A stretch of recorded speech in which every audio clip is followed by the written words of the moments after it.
అపరిష్కృతంగా ఉన్న భూ సమస్యల పరిష్కారానికి భూభారతి 2025 చట్టాన్ని డీసెంట్రలైజేషన్ ద్వారా తహసీల్దార్ స్థాయిలోనే పరిష్కరించేందుకు రైతులకు భూభారతి గురించి అవగాహన కల్పిస్తున్నట్లు కలెక్టర్ రాహుల్ రాజ్ తెలిపారు.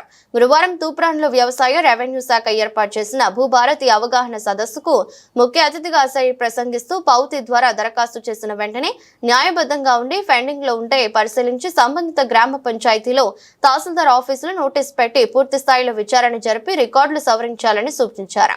తూప్రాన్ మనోహరాబాద్ మండలాల్లో జాతీయ రహదారి 44 రోడ్డు విస్తరణలో పలుచోట్ల సర్వే సమస్యలు తలెత్తాయని వాటిని సైతం ఎన్హెచ్ అధికారులతో మాట్లాడి సవరిస్తామని తెలిపారు. భూ తగాదాలు సివిల్ కోర్టులో సైతం పెండింగ్ లో ఉన్నవి న్యాయబద్ధంగా ఉంటే వారి అనుమతితో పరిష్కరించాలని సూచించారు.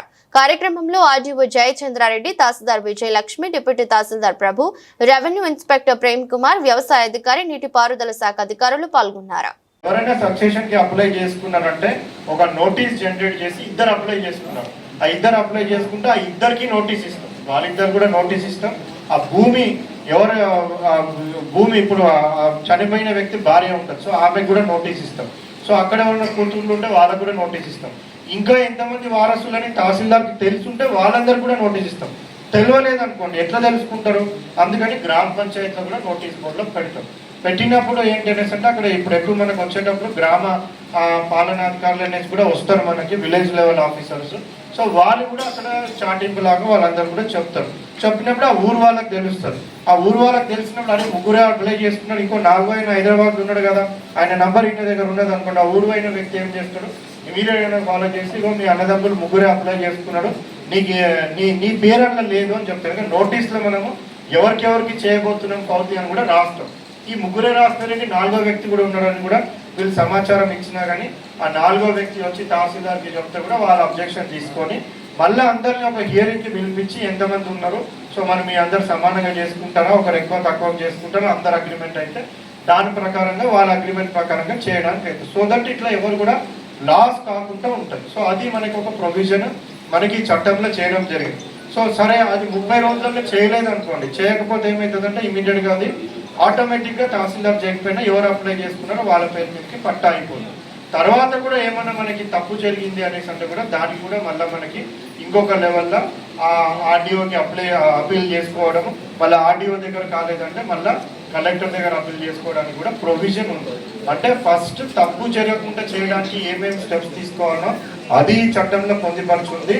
ఒకవేళ అంటే మిస్రిప్రజెంటేషన్ ఆఫ్ ఫ్యాక్ట్స్ అంటారు, అంటే కొన్ని తప్పుడు సమాచారంతో ఎవరైనా పట్టా చేసుకుంటే కూడా మళ్ళా దానికి మార్చే శక్తి 2 లెవెల్లు ఇచ్చినారు. ప్రతి దానికి కూడా 2 లెవెల్స్.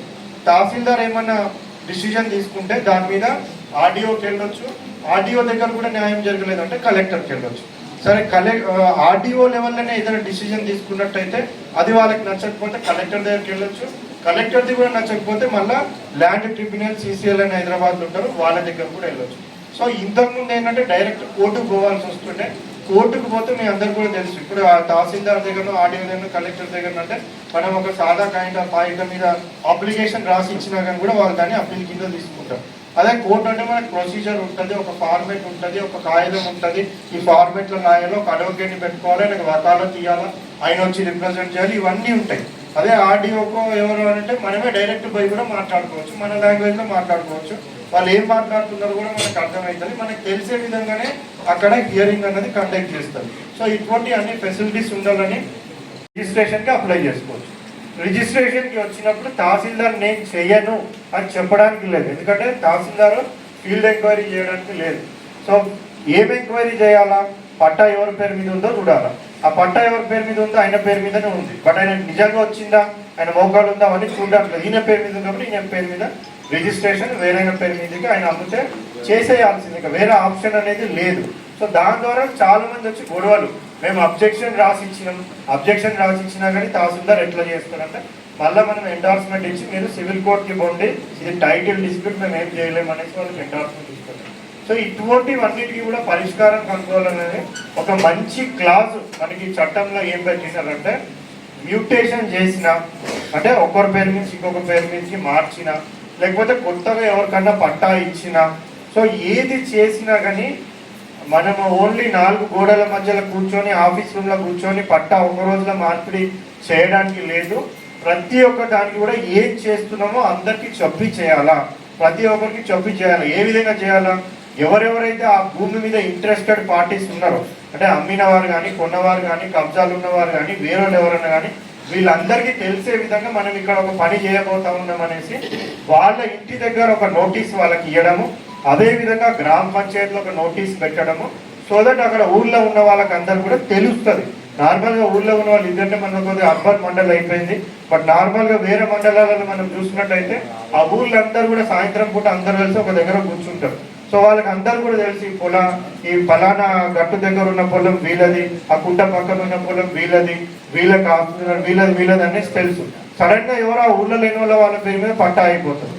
సో వాళ్ళకి ఎవరు కూడా తెలియదు, ఆయన వస్తాడు అక్కడ, ఆ ఊరోళ్ళంతా పర్సన్ పెడతారు, ఈయన ఎక్కడి నుంచి వచ్చి ఉండాలి. సో ఇట్లా ఎవరు కొడుతున్నారు, ఎవరు అమ్ముతున్నారు, ఎవరికి ఏం తెలియకుండా ఉండే విధంగా ఉండకుండా అందరికీ కూడా మొత్తం ట్రాన్స్పరెంట్ గా నిష్పక్షపాతంగా అందరికి తెలవాలనే విధంగా ఈ మంచి ఫెసిలిటీ ఒకటి మనకి దీంట్లో ఈ నోటీస్ అనేసి ఒకటి ఇవ్వడం జరిగింది. సో పాత దాంట్లో ఏంటంటే సక్సెషన్, ఎవరన్నా కానీ చనిపోయినట్టయితే వాళ్ళ పిల్లలు, సో కొడుకులు కానివ్వండి, కూతురు కానివ్వండి, వాళ్ళు అప్లై చేసుకుంటారు. అప్లై చేసుకున్నప్పుడు మళ్ళీ సేమ్ ప్రొవిజన్, ఇద్దరు అప్లై చేసుకున్నారు, వాళ్ళు ఒక అఫిడేవిట్ ఇస్తారు, మేము ఇద్దరమే వారసులు, మీకు ఎవ్వరు కూడా లేరు, మేమిద్దరమే, మా ఇద్దరు పేరు మీద ఇంత చేయండి అనేసి అంటే దాన్ని బేస్ చేసుకునే తహసీల్దార్ వాళ్ళ ఇద్దరి పేరు మీద పట్టా మార్పిడి చేస్తుండే. మళ్ళీ అది చేసేసినాక ఒక వారం తర్వాత ఇంకొక ఆయన వస్తాడు, నేను దుబాయ్లో ఉన్నా, నేను హైదరాబాద్ ఉన్నా, నాకు చెప్పకుండా వీళ్ళిద్దరే చేసుకున్నారు, నేను కూడా ఇంకొక కొడుకుని కావాలంటే చూడండి, నా 10th సర్టిఫికేట్ చూడండి, నా బర్త్ సర్టిఫికేట్ చూడండి, మా తండ్రి ఈయననే, నేను 3వ వారసులు ఉన్నా కానీ నాకు ఇవ్వకుండా మీరు ఎట్లా చేస్తున్నారు అంటే కూడా క్లియర్ కట్గా తహసీల్దార్ ఏం చెప్తారంటే మాకు అట్లా